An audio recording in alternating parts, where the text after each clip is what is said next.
At nagbabalik na ako, mahal. Nagbabalik na si DJ Kim Chino na talaga nga namang may isang salita katulad ng sabi ko, kaya kitang balikan at kaya kitang lambingin hanggang alas 9. May mga 6 to 9 p.m. Ako ang iyong makakasama. At syempre, balik na rin tayo sa ating usapang pag-ibig mula sa chinito ng buhay mo. At 'di ba nga sabi ko sa iyo kanina, mahal, 'di ba? Ang problema ngayon, hindi lahat ng nagugustuhan mo ay nagugustuhan ka pabalik.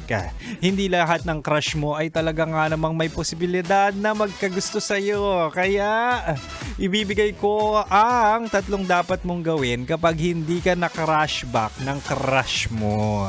Ito, recap na tayo Siyempre, nakadalawa na tayo. Ito na yung pangatlo. Sabi ko kanina, una, pag ayaw sa'yo ng crush mo, buksan ang posibilidad sa ibang tao, 'di ba? May mga ibang taong makaka-appreciate sa'yo. May mga ibang taong ma-appreciate ang ganda mo, ang pera mo, at talaga nga namang hindi mo kailangan maghabol, 'di ba? Kumbaga meron talagang ginawa ang puong may kapal na talaga nga namang kayang alagaan ang isang katulad mo.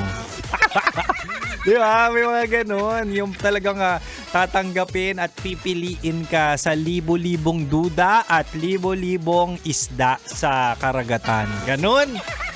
At ang pangalawa naman, mahal, sabi ko rin kanina, pag ayaw sa'yo ng crush mo, tanggapin mo kahit masakit. Di ba? Hindi naman talaga lahat ng gusto natin ay makukuha natin. Hindi lahat ng gusto natin ay talaga nga naman magugustuhan din tayo. Pero hindi ibig sabihin nun na may pagkukulang ka. Hindi ibig sabihin nun may mali sa'yo. It's just that hindi ka lang pasok sa kanyang standards. So, di ba? Ganun yun. Ganun ka basic, ganun ka simple. May mga tao talagang merong standards na siniset when it comes on physical looks, 'di ba? Estado sa buhay. Yung mga ganung bagay. At ang pangatlo, mahal, pag ayaw sa'yo ng crush mo, ay napaka-basic din ito. Huwag mong ipipilit. Dito na papasok yung huwag maghahabol. Diba? Huwag mong habulin yung taong ayaw magpahabol. At the end of the day, kung habol ka ng habol sa taong ayaw naman sa'yo, diba? Sa crush mong hindi ka naman kaya i-crush back. Hindi ka naman nakikita bilang attractive, diba?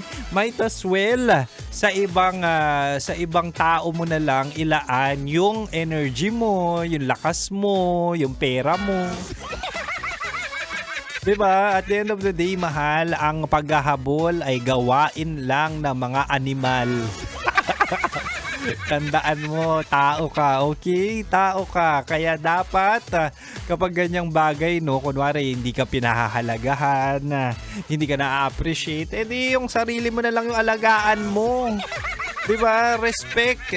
Ito, makinig ka. Respect is attractive. Pero yung pagiging desperado, yung desperasyon, mahal, hindi nakaka-turn on yan. Hindi talaga, hindi yan attractive. Kumbaga parang bumababa pa yung tingin sa'yo ng ibang tao kapag nararamdaman nilang desperado ka. Desperado kang magustuhan, desperado kang magkajowa, at desperado kang mahalin. Okay, kaya wag kang desperado. Sa 2026 naman, mahal, marami pang buwan, Marami pang buwan para tayo ay magka-jowa. Isama mo na ako dyan. Diba? Galingan natin sa buhay at syempre galingan din natin lumandi. Para naman before this year ends, diba? Definitely, meron pa rin naman posibilidad para mahanap natin yung tamang tao na tamang aalagaan tayo. Diba? Anyway, piliin ang sarili, mag-self-love, spoil mo yung sarili mo at wag na wag idedepende ang kasiyahan sa ibang tao. Wow! Anyway, mahal, kayo magpapaalam na susunod na po sa akin si Raketera at Titangelo sa kanilang programang Rocky Secret Files with Titangelo. But for now, rock-rockan music na tayo at syempre manatil nakatutok dito lang sa 90.7 Love Radio. Kailangan pa bang i-memorize yan? Basic! Bye, mahal! Bye-bye!